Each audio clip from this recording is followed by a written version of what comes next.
like to call this June 18, 2020 Special Board of Education meeting to order.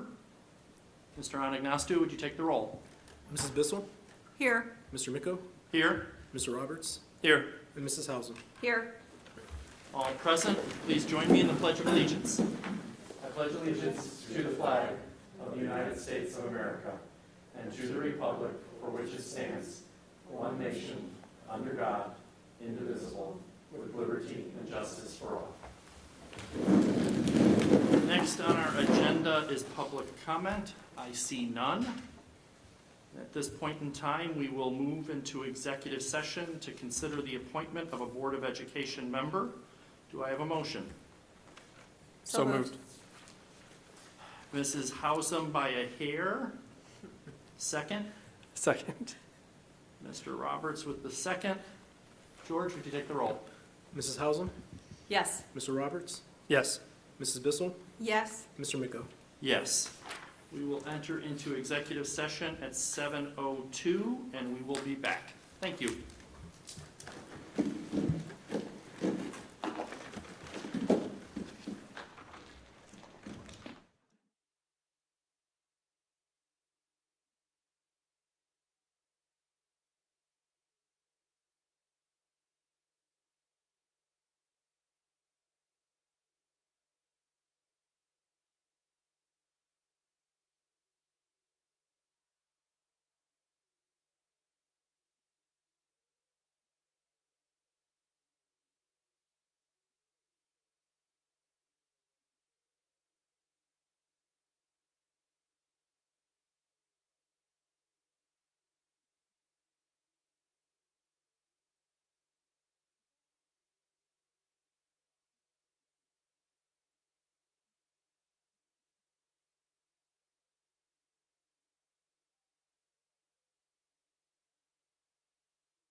It is 7:40 PM and we have resumed public session. Next on our agenda is resolution to fill Board of Education vacancy. Whereas a vacancy has been caused on the Board of Education by reason of resignation, and whereas this Board of Education has the legal authority to fill a vacancy for the unexpired term thereof, now therefore be it resolved by a majority vote of all the remaining members of the Board of Education of the Strongsville City School District that Sherry Buckner Salih be and hereby is appointed to serve as a member of the Board of Education of this school district for the unexpired term of June 25th, 2020, ending on December 31st, 2020. Mr. Miko, that's a Is that, correction. do we need to change We that need to date? change it. So I'm going to adjust that date for the unexpired term of June 18, brain hiccup. June 18th, ending on December 31st, 2021. Do I have a motion? So moved. Second?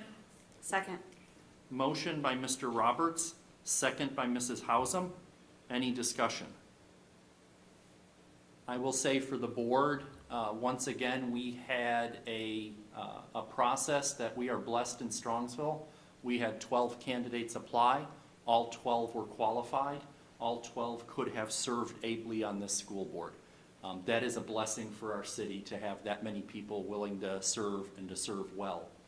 Our job, once again, is to choose the person that we believe is best for this board and for this school district at this time. And I am happy to report that we have found that person in Sherry, and we're very excited to have her on board for this board. So we welcome her, and we're excited to have her. It goes without saying that we have a lot of excitement in the district, and it'll be good to be at full strength and to have her insight as a business owner, as a certified public accountant, as a adjunct professor at a university. These are all great skills that she will be able to bring to bear for the benefit of the students in our district. So we're very excited to have her aboard, and we congratulate her. Anybody else? With that, Mr. Anagnostou, would you take the roll? Sure. Mr. Roberts, Yes. Mrs. Hausum, Yes. Mrs. Bissell, Yes. Mr. Miko. Yes, and the motion carries.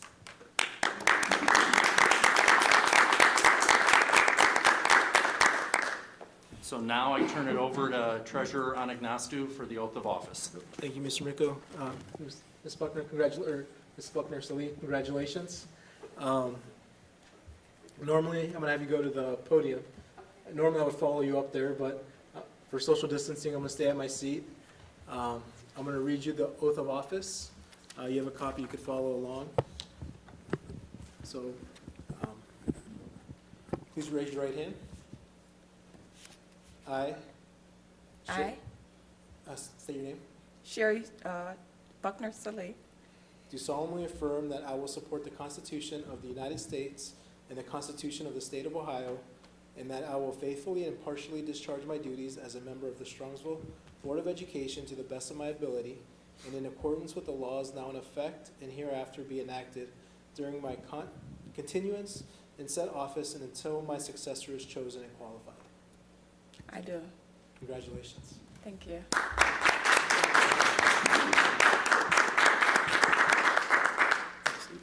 Good to have a seat. So, so Sherry, welcome aboard, and Thank you. take your seat. We're going to have to, Good sign. our first order of business will be to get a lighted sign for her.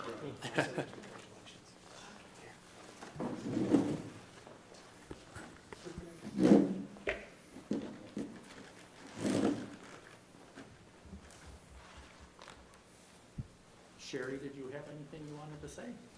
Ooh, I want to thank the board for. It's on.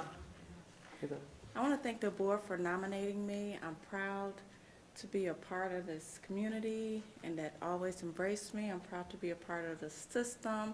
I'm proud that my daughters were successful students and are. One of them is still a successful student in this school system, Strongsville High School. Just want to thank you. I really am grateful, and I'm going to do my best, work hard on behalf of Strongsville City Schools. Well said. Thank you.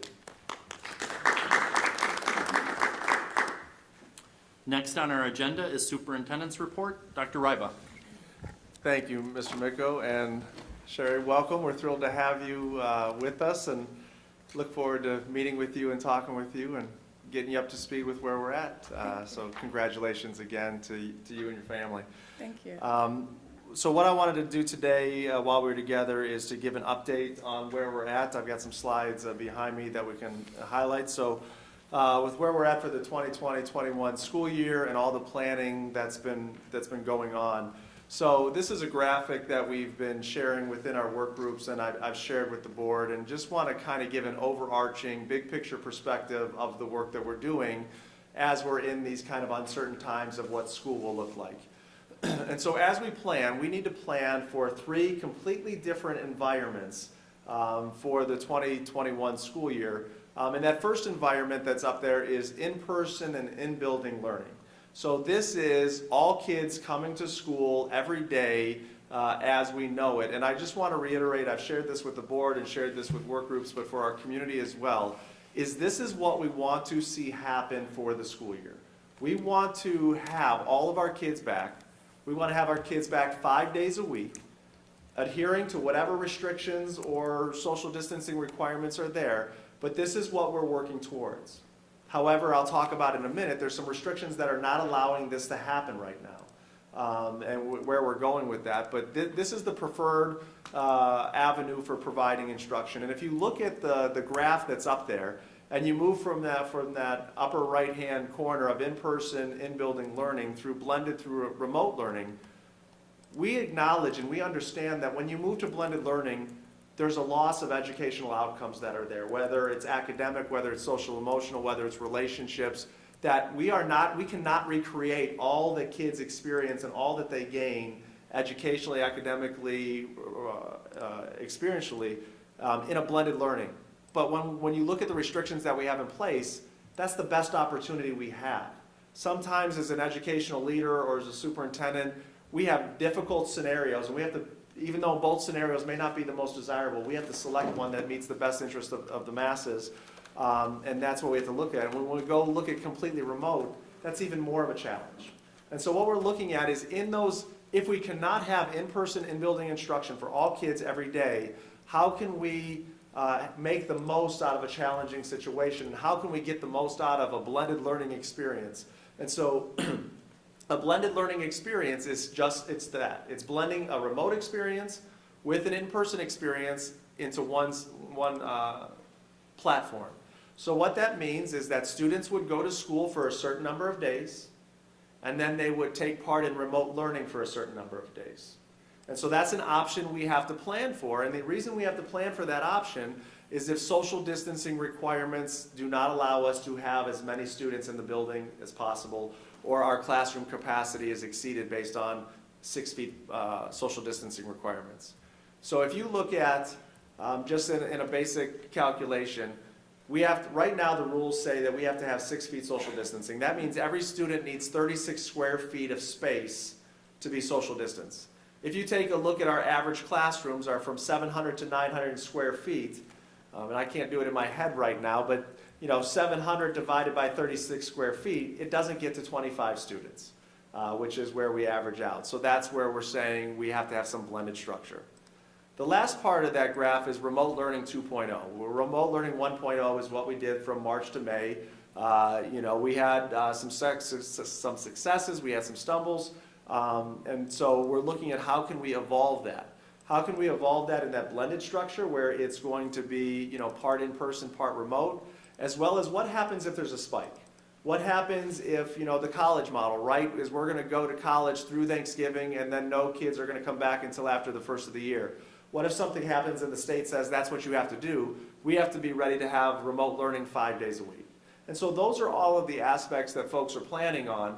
And I think what sets us apart, and not that we're looking to compare one district to the next, but I think what sets us apart from what some others are doing is that we've put together a structure that not only builds stakeholders throughout the district that has expertise in the areas of different operations, but also allows for parent feedback and allows for community feedback. And so what does that mean? That means our process is going to take a little longer.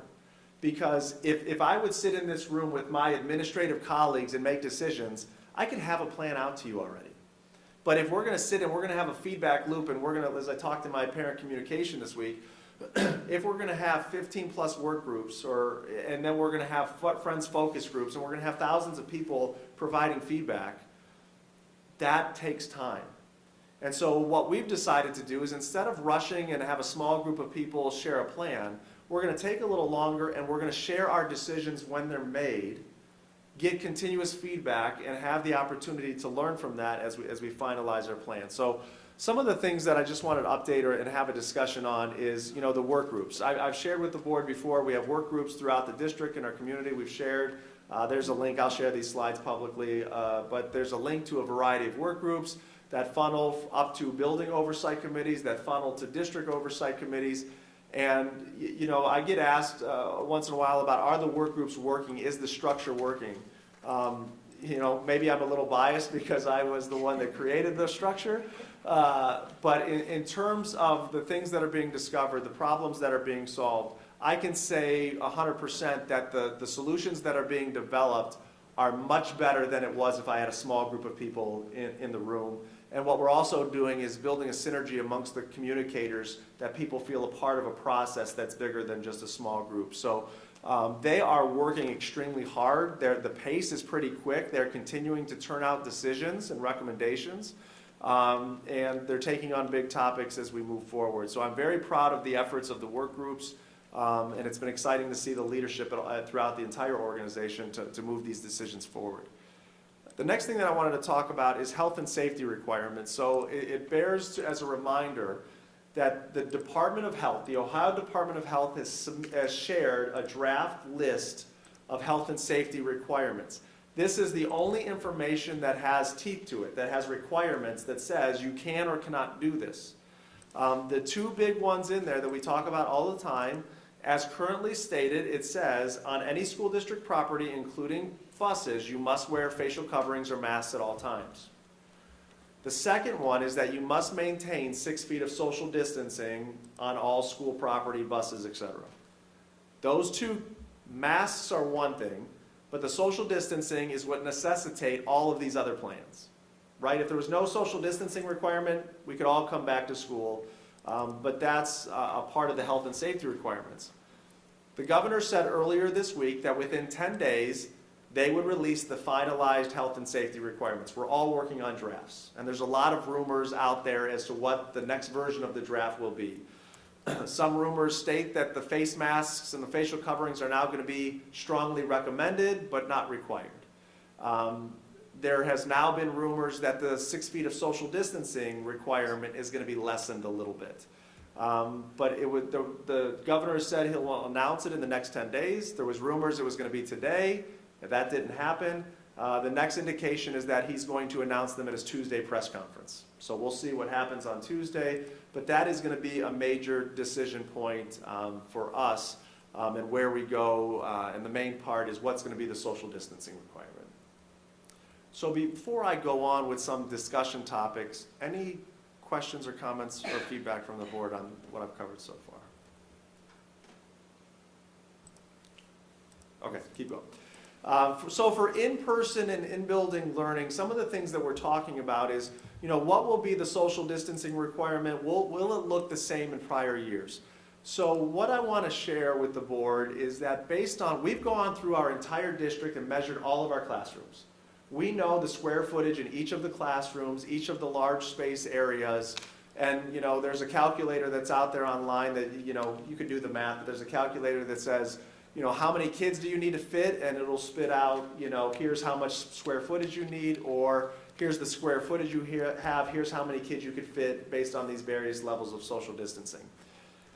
If the state lessens, or if we have the ability to lessen to 5 feet social distancing, we could fit all kids back every day in almost every building in our district. So the difference between needing 36 square feet for every student versus 25 square feet for every student is a game changer for us. So we will see what that happens. And There's been some other districts that have released, and I like the idea of, if we can get to 4 or 5 feet social distancing, here's our plan. If the state says 6 feet social distancing, here's our plan. So that's one of the things, that's going to be a key decision point for us. But what I want to share is, even if the social distancing requirement is lessened, and let's say we can go with 5 feet and get all of our kids back, school is not going to look the same. What that means to me and what we're talking about within our work groups is, we need to assure that we're still providing a safe and healthy environment for our students. So if we can socially distance in a classroom, that doesn't mean that we won't have restrictions, and how are we going to move kids throughout the building? How are we going to get kids on and off buses? What are we going to do at recess? How are we going to serve food? Are we going to have the same bell schedule at the high school or middle school? How can we, this is just me contextualizing, how can we ring a bell and have 2,000 students in the hallways at this high school at the same time? That's probably not going to work. So I do want to share, and have everybody start thinking about is, even if we can get all kids back every day, school is still not going to look the same with the restrictions that we have to put into place for the health and safety of our students. We've gotten a lot of questions about renting office space. Like, okay, we get, if social distancing is 6 foot, we can't get more than 16 to 17 kids in a classroom. Most of our classes are 25 to 30 at the older grades. What about going into Foltz Parkway, or somebody said, buying out Sears? Or not buying it out, but renting the space. So I wanted to let you know that the board has suggested that as well, and we've researched that. We've gotten an average price per square foot of what that would be. We've looked mathematically, is it possible, and could we do it? Educationally, I have challenges with saying we're going to have a mass open space, and we're going to put all of our overflow into this mass open space, and how are we going to retrofit it with dividing that up, and how is technology going to work, and do we have business partners that are going to want thousands of kids coming onto their property with school buses? But just as a starting point to the discussion, to rent the space that we would need, and to have the additional staffing we would need, a conservative starting estimate is $1.3 million for 6 months. So that's something that, as things evolve and we change, and rules change, if it's something that would warrant further consideration, I think we have to weigh the pros and cons of $1.3 million at minimum. Is that best served in renting space and hiring staff to make that space work? And that doesn't even start to begin to talk about furniture and dividers and retrofitting space. That's just a ballpark startup cost. Or do we put $1.3 million into other avenues of the organization to help with remote learning? So those are things that we have looked at. Could it be done? Theoretically, it could be done. I haven't had the conversation with the city officials to say, is there any building that really is open to have it be a pseudo school? But I just wanted to share that and give a starting point for the dollar figures that we're looking at. And then the last bullet point is, our question is, will there be any prioritization given to certain grade levels and/or students? So one of the things that we've talked about is, how do we prioritize the needs of our youngest learners and our learners with the greatest needs? And so one of the things we've built out as a scenario is, starting in the elementary level, preschool on up, if we use all of the available space in buildings, can we get grade levels of students in the building every day, all kids? And so based on our scenario planning, we could get preschool back, all their normal schedule. There's a little caveat to preschool. They've just changed the rules for preschool, and we're still waiting on guidance, meaning they've come out and said, the State Board of Education has made a decision that preschools, school-based preschools, will follow the same rules as daycare centers, which means there's only a 9-kid student limit per class. What they haven't given us clarity on is, we have a preschool that serves the needs of students with disabilities, and there's a law that says there needs to be an equal ratio of students with disabilities and typical peers.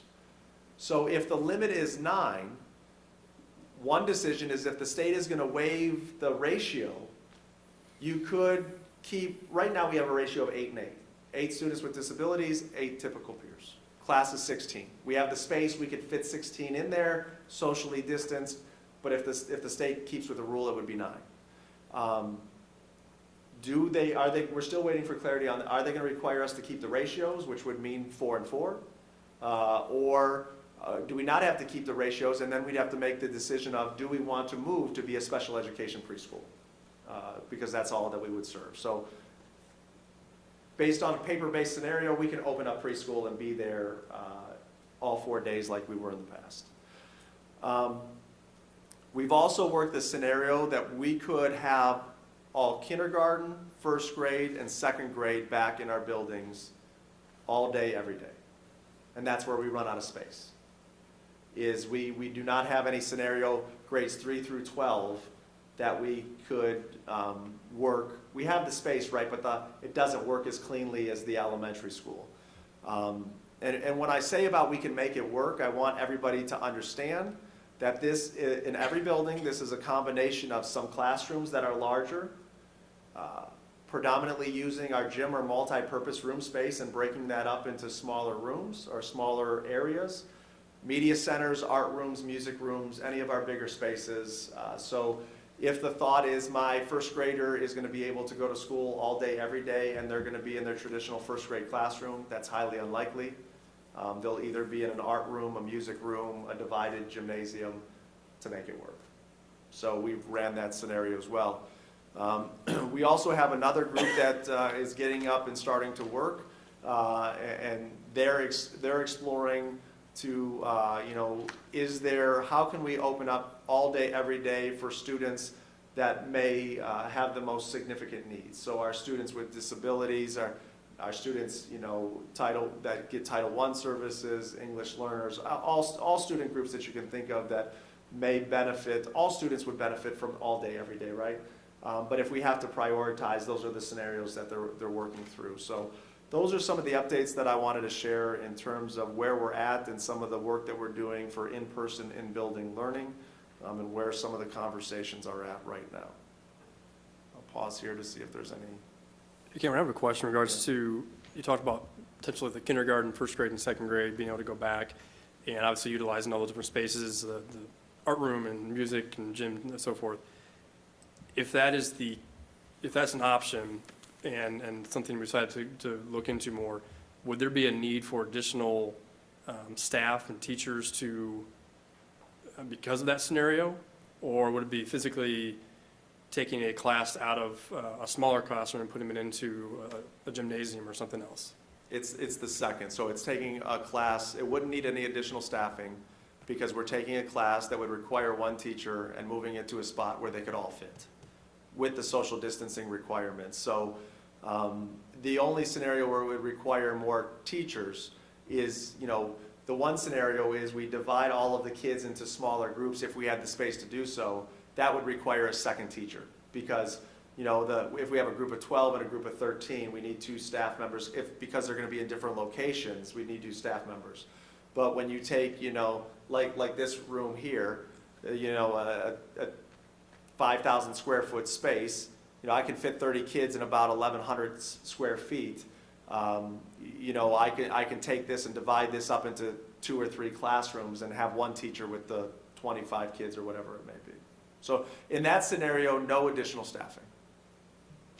That makes sense, thank you. So what would happen to the empty room that they would be moving from then? It depends in the building. For some of them, a class, so if I'm a 3rd grade classroom and I just happen to have a lot of square footage, I'm going to take a 1st grade classroom, put them in the 3rd grade classroom, and the 3rd grade classroom is going to go to 1st because I only need space for 12 or 13 kids in that blended learning schedule. So that's one thing that would happen. And the other thing that happens is we have to keep, I should have clarified this. So this would be put into effect in a blended learning model. So we'd have, at the elementary level, conceptually, we'd have K-2 coming every day, and we'd need to make sure that they're in spaces that nobody else needs or it can be used in different ways. 3 to 5 would be coming in, not every day, but in a rotating schedule.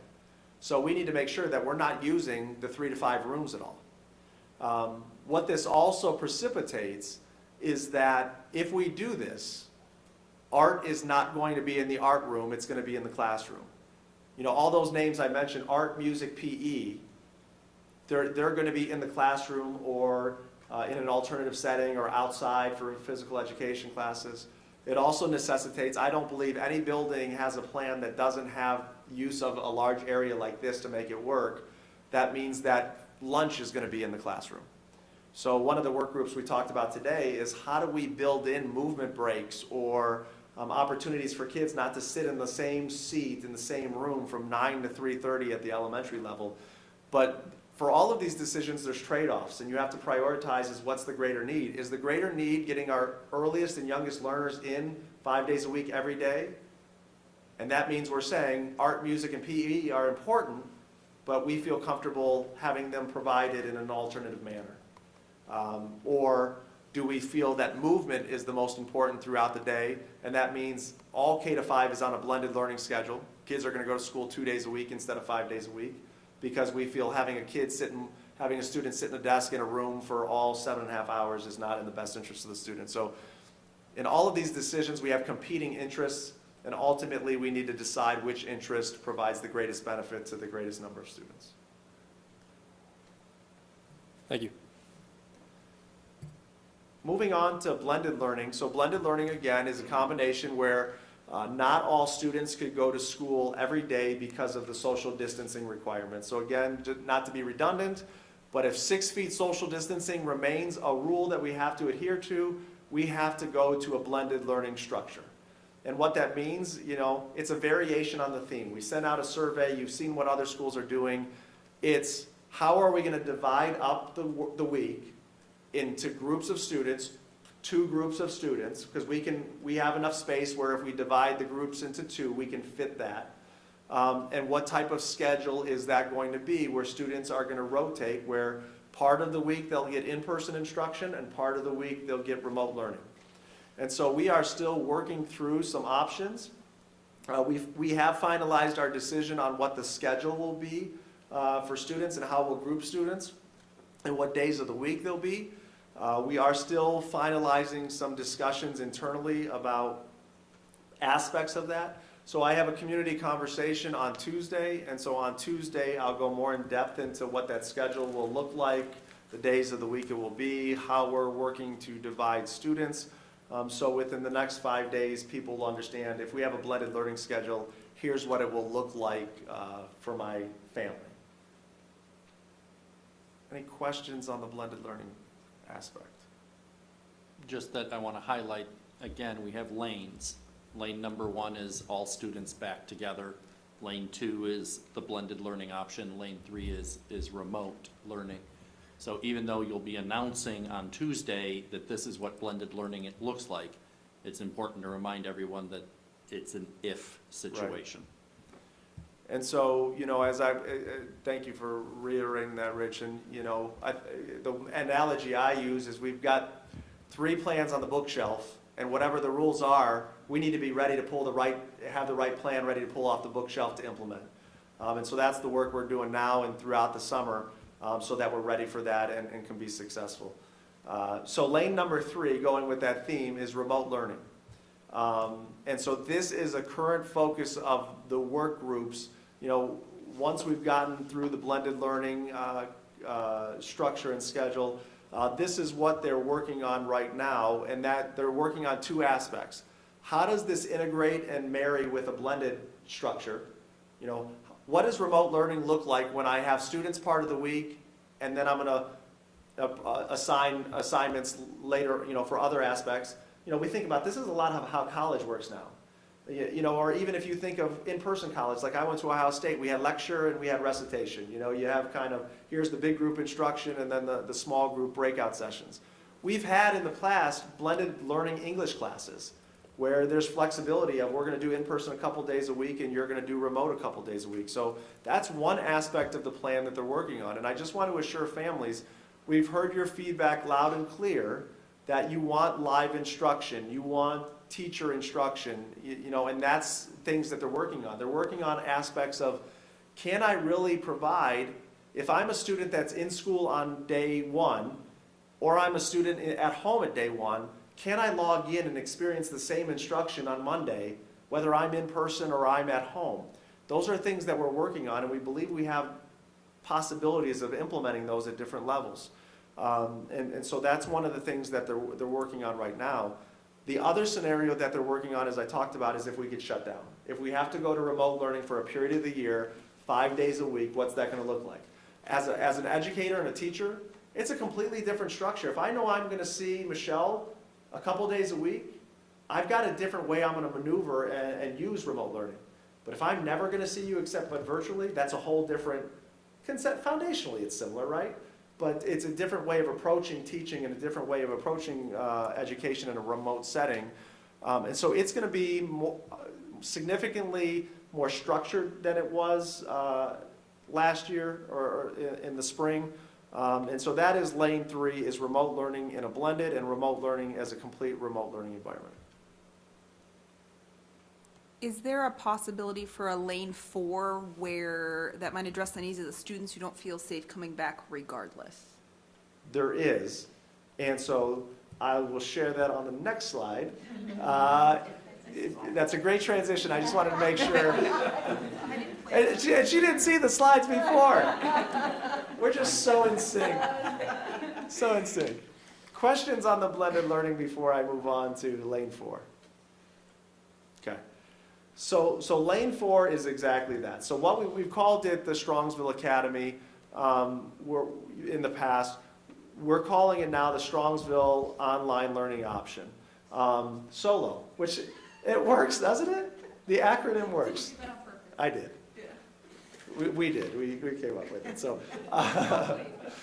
So anyway, thank you. See, you picked up on it already. It was a different last term, and I said, if we make that option, it makes solo. It works. But we do want to give that 4th lane. It is a part of our process, but one of the things I want to remind our community is that we've had an online learning option for probably the last 3 to 4 years for everybody K to 12. We started that because we were seeing an uptick of students going to e-schools, and we wanted, educationally, we wanted to provide that service, and also it keeps local tax dollars in our district, and so it was a financial benefit as well, so we started that. We are projecting an expansion of this based on what Michelle talked about. So Erin Green, our director of curriculum, she's done phenomenal work. She has developed a plan for what this could look like K to 12. And when we talk about a plan, there's a couple things that I want to make sure families are aware. You know, one of the things we talked a lot about as a district is that we wanted to put a focus on asynchronous learning. Asynchronous learning is a fancy term for you can access it at any time. It's recorded instruction. You can watch a video it's the YouTube of our kids' generation, right? That I can access content anytime I want. Synchronous just means it's live. You know, we're working together. So I just want to make sure our community understands as we start to go down this road is that the majority of the online learning platforms, whether you go and withdraw and enroll in another online learning district or with us, are asynchronous. You're watching videos, you're reading, and there's a live teacher to check in, but you're not logging on to see a live teacher do a science lesson and you learn with the live teacher. It is video-based, you know, self-paced instruction. So if families are looking and saying, well, you know, Strongsville didn't provide live instruction, that's what I want to go to the Strongsville Online Learning Option, and these are third-party providers that we contract with, that's not what you're going to get completely. So there's a lot of decisions in there too. There's one price if you have a teacher providing, you know, kind of in the background support. There's one price, you know, if you don't. There's also, we're doing a cost-benefit analysis once we get numbers to see, would it be better for us to hire a teacher that's going to oversee these platforms at different grade levels versus contracting that service out. So we have also developed a survey. It's an interest survey. And we'll be sending that out on Tuesday to all of our families. And it's not a commitment, it's just saying, for the reasons that you stated, there's families that are saying, hey, until a vaccine is developed, my child's not coming back to school, or I'm just too anxious about all the restrictions or masks or whatever it may be, that they want to go online. So this is an interest survey. It's going to help us to plan accordingly, because there's a cost to this for the district. It will help us out to plan, like, will we see so many students that take advantage that will reduce class sizes to maybe where classes could fit all day, every day, because we've gotten down to 16 to 17 students in a grade level at a building? So we'll send that out on Tuesday. The one thing that is not going to change, and I can share definitively, when we roll this out to parents and you commit, you are committing for a semester. We are, and that's pretty much standard what a lot of our neighboring districts are doing.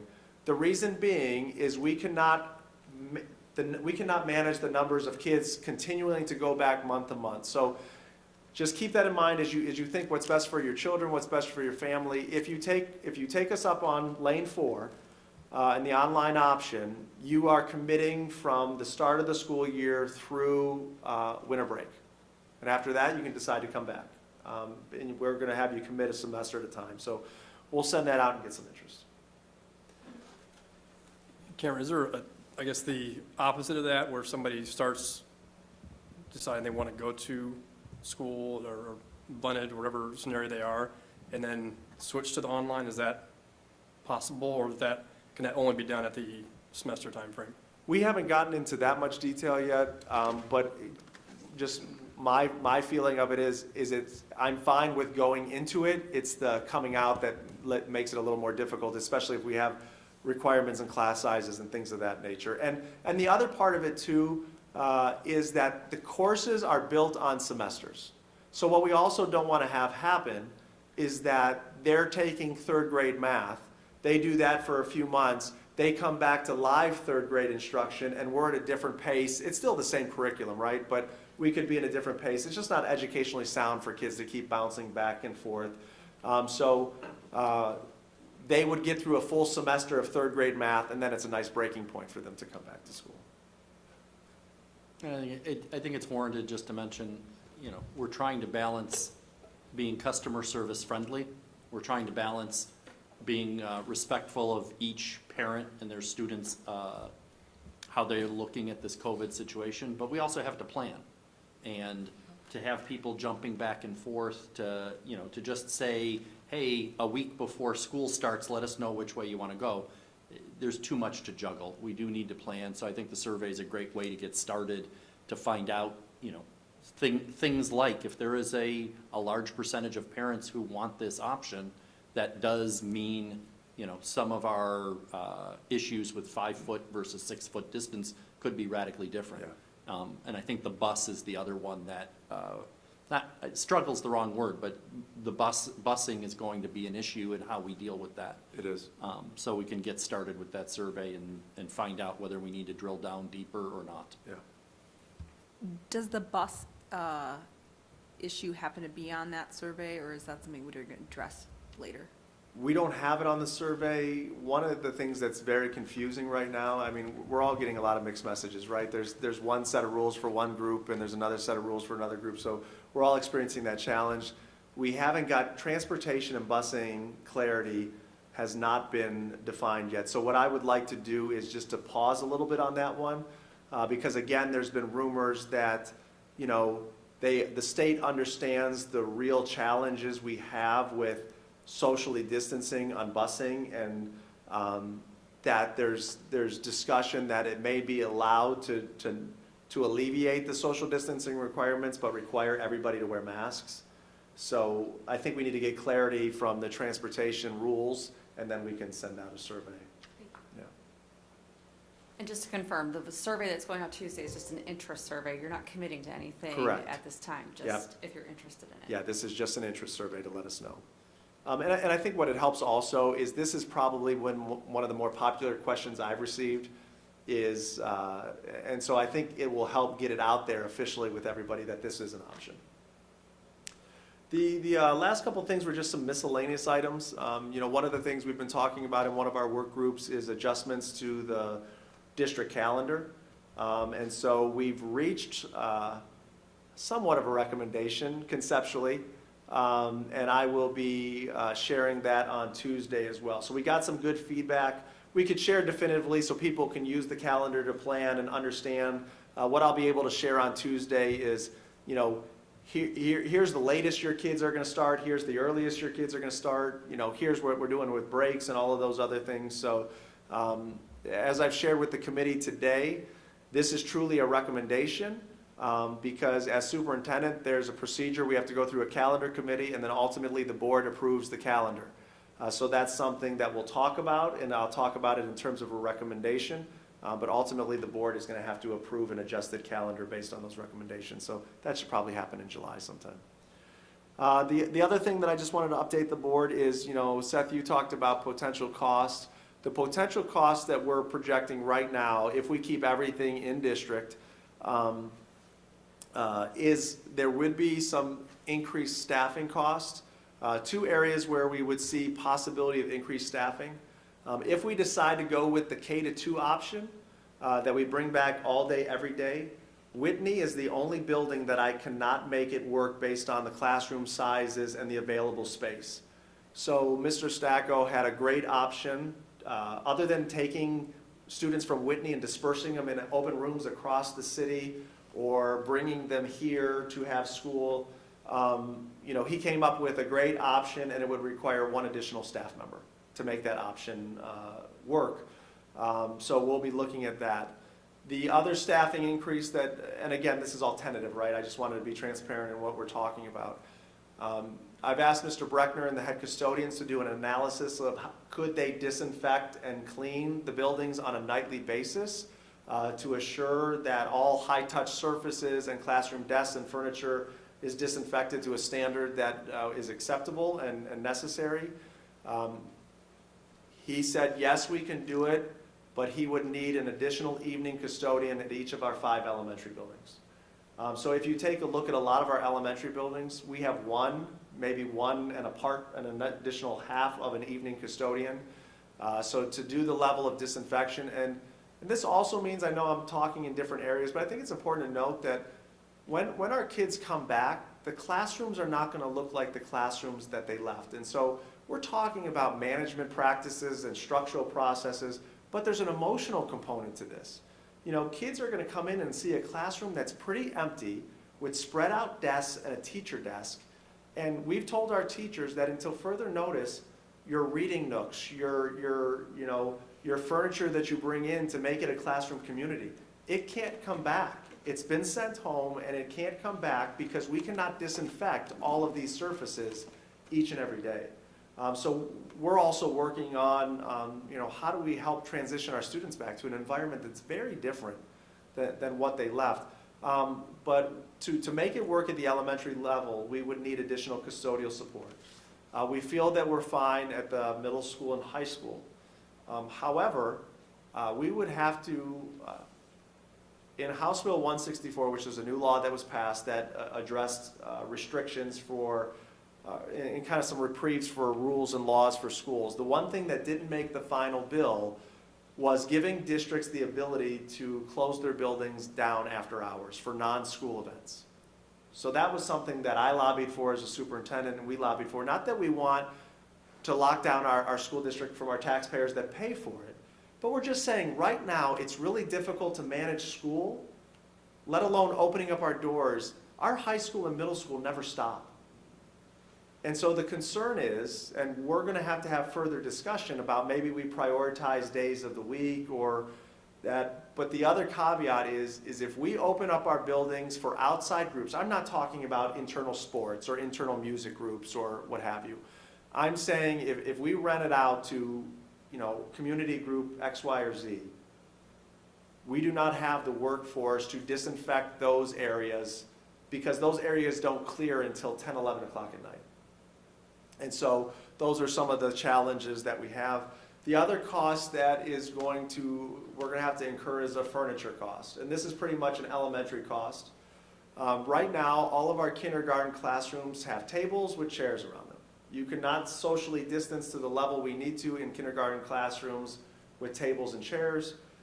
So we would need additional furniture that would be accessible for kindergarten students to sit at that would allow us to socially distance.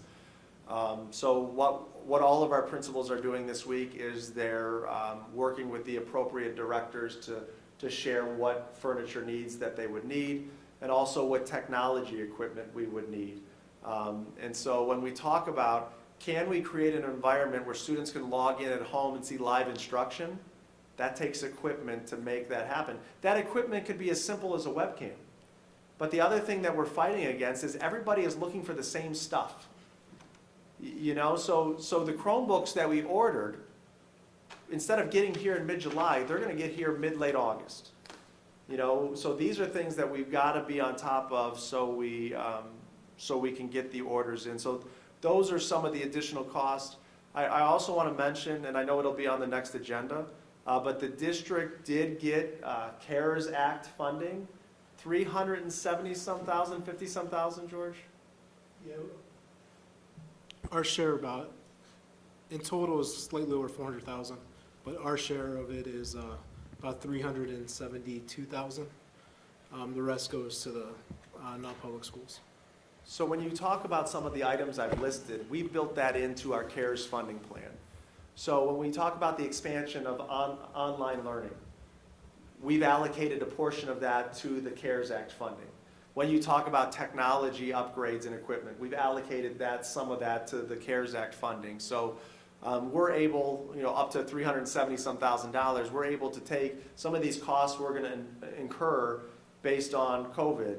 We're going to be able to, instead of using, it's all taxpayer dollars in some respect, but instead of taking the locally generated taxpayer dollars that are for the purpose of day-to-day operations, we're able to utilize these additional dollars to pay for some of these additional costs because of that. So those were just some of the miscellaneous items that I wanted to share. And the last slide is just a reminder that we put it out to our families, but we do want to keep open communication. And as long as people are understanding that we're going to share kind of where we're at and what we're working on, and sometimes that causes a little anxiety and uncertainty, but we think that's a better option than holding it all back to early August and sharing it all at once. When we have decisions, we're going to share those decisions with you.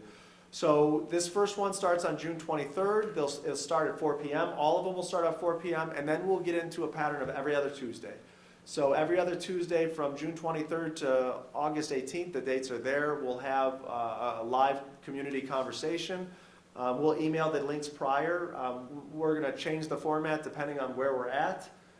So some of them may be me live talking, but not interactive. Because to be honest, right now there's more questions than answers. So to have that conversation and continue to say, I don't know right now, I don't know right now. And some of those will evolve and be live and include other people beyond just myself. But we'll have those up and going, and we'll email the links like we have in the past to folks so that they can tune in. So that's the update and discussion I wanted to have with the board, and always open to your feedback. So if you have any feedback or guidance or questions that we can answer now or get feedback to you, that would be wonderful to continue the conversation. So I was just going to say, thank you for the report. I think it answered a lot of questions and gave some clarity, as much clarity as one can possibly give at this time. But I think it's nice that we're doing the community conversations and that we have a cadence. And I would suggest if people want to see the sausage being made while we're going through it, attend all of them. If you just want to know the final decision, wait until August. You don't need to spend your time at each meeting, and I think that's fine for each person. We said before that our primary option is all our kids in school all the time, and I think it's important that we share that with the community. That is our drive. We need to balance being able to do that and do it safely. And I think in all of our living rooms and in all of our kitchens, it's fine, and everyone's having that conversation. Are we doing too much? Are we doing too little? Are masks good? Are masks bad? Is physical distance required? Is physical distance not beneficial? Do kids get sick with COVID? Don't they get sick with COVID? And that's all fine in our living rooms and our kitchens, but in our boardroom and in the school district, we have to make actionable decisions. And so, again, our primary option is to bring our kids back to school 5 days a week. However that looks, we truly believe for their educational benefit, the best thing for them is to be back in our schools. We'll get the guidance from the state and we'll act accordingly. I'm watching every little bit. I talked with Cameron earlier in the week. In Ohio, it's 6 feet. The World Health Organization, I did verify, it's simply 1 meter or 3 feet is their recommendation, but their recommendation has an asterisk saying, or more if you can do more. In Germany, it's 1.5 meters, which coincidentally is 5 feet. Not that I'm saying Germany, Australia, Denmark, and Austria know something that we don't, but we need to be practical. I think 5 feet could be workable, and I think it would be reasonable, but at the same time, if the state comes down, we'll have to pivot and act accordingly. And the same thing with masks, the same thing with washing hands, the same thing with whatever procedures we do. But I know our children are very resilient and are up to whatever task we ask of them. We're not going to ask them to do something that they can't do. But I think, I think if we surveyed our students, they want to be back in school, whether it's a little bit spread out, whether it's following different rules on how to walk down the halls. In the elementary school, our teachers spend a lot of time with our young ones, teaching them how to walk down the hallways as it is. So they're just going to learn new cadences for walking down hallways and going to the lunchroom and art class, etc. I remember growing up in grade school, our art class was in the classroom all the time as it is. And I think it's also important to remember this is going to be a short period of time. When it's all over, we will consider it a short period of time. Right now, it feels like it's never ending. But I do want to compliment the team for doing all of the work that we're doing. It is more bandwidth, time, et cetera, to bring the community in for that conversation. But I think it is the right way for us to do it, to make sure we have a plurality of opinions and we can see what other people are thinking and come up with other ideas. But again, our primary option is to get our kids back in school, and I think that's the best for us.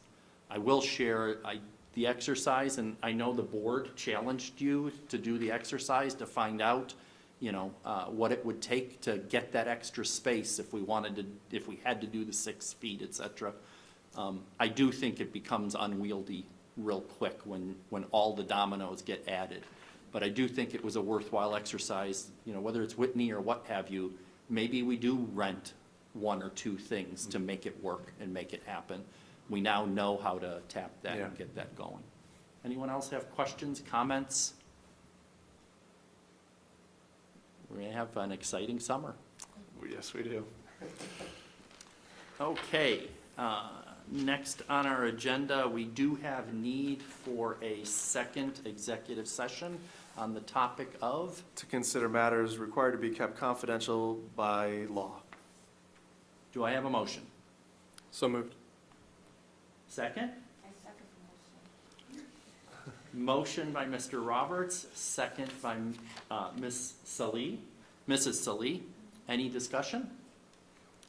Mr. Anagnostou? Mr. Roberts, Yes. Mrs. Salih, Yes. Mrs. Bissell, Yes. Mr. Miko, Yes. and Mrs. Hausen. Yes. We will go into public session at 8:35. Executive? Executive. What did I say? Public. Oh, well, thank you for correcting me.